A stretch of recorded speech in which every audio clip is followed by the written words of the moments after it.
Hello and welcome once again to Guzzoline Garage. Should be a quick little video today. We're going to go through a very common fault on the Audi A6 C6 generation Allroad and Avant models. The rear wiper blade is a bit of a weak point. The actual arm for it, as was very popular in the early 2000s, is made of plastic, which is then sort of moulded or shaped onto a metal bush for the actual wiper motor spindle. What happens is the plastic wears out around the metal spindle. It's either due to corrosion or due to a little knock. They're not very strong, and it doesn't take a lot for them to become loose, and once they're loose, that's it. There's no tightening them up or fixing them. You just have to get a new one. I've had my car for ages. It's been a real good workhorse for me, and then the other day I accidentally reversed into a stout hedge, which was enough to loosen the wiper arm, and so now it looks like the wagging tail of a dog. So let's just have a quick look at how to replace that.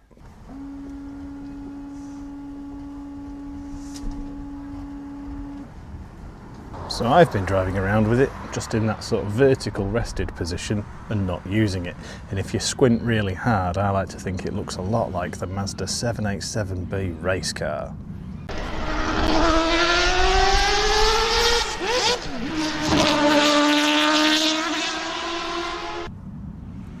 Or maybe not, but all we've got to do is lift this little cover, which pops off, it engages there and there, and take this nut out.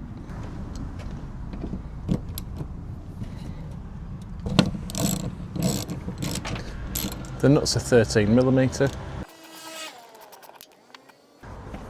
and then all that's happened with mine is I think it's an aluminium spindle bush, swells up with corrosion over the years and becomes so swelled it can actually split the rear wiper arm, and then just as I've knocked the hedge, it's been enough to finally split and break all that brittle plastic. But it's quite stiff, but you can see it's been expanded for some time. That's why they go.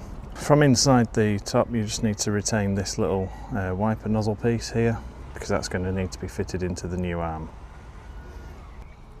And if we take a slightly closer look at the spindle, you can see I've only got half of the aluminium bushing left on mine, but that's actually quite well stuck on. So a little tap with maybe a hammer and screwdriver should free that off, I think, or perhaps some mole grips you can normally use. And there's the missing piece of the bushing lot, so you can see that that's just been corroding away under there. It's gone really powdery and expanded to the point where that's split. So the little bump from the hedge arm has been enough to finally crack that and break it away.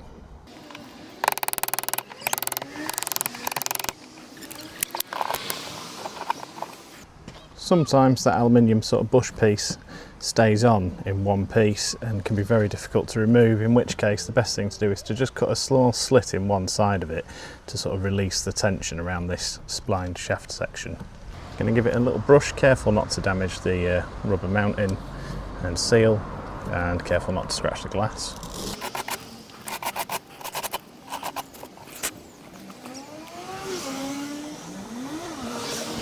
Just some of our old friend Mr. Copper grease. The new one then comes out of the box looking like this, and if we remove the little cap over the end here, there's no washer nozzle in there. So what we need to do is slot this into place.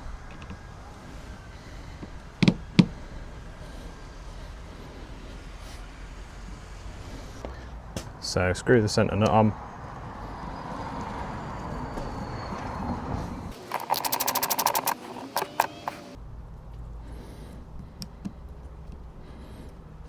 Pop your washer nozzle in and then replace that there.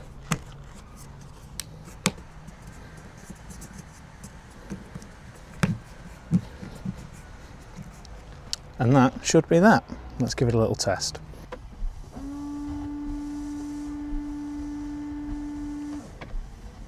Well, it's okay, but as you saw, the spray is nowhere near the screen, so we just need to readjust the wiper jet and then we're all good.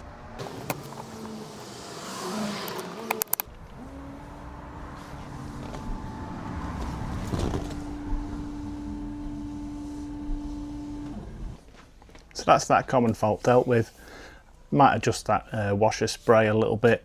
You can get a proper alignment tool for washer jets, but I've always just used a little drawing pin or a sewing needle, whatever you can sort of jam in the hole and wiggle the nozzle around with. And that is really all I've got to say about it. Thanks very much for watching. Subscribe if it was useful, and I'll see you in the next video. Thanks very much, bye bye.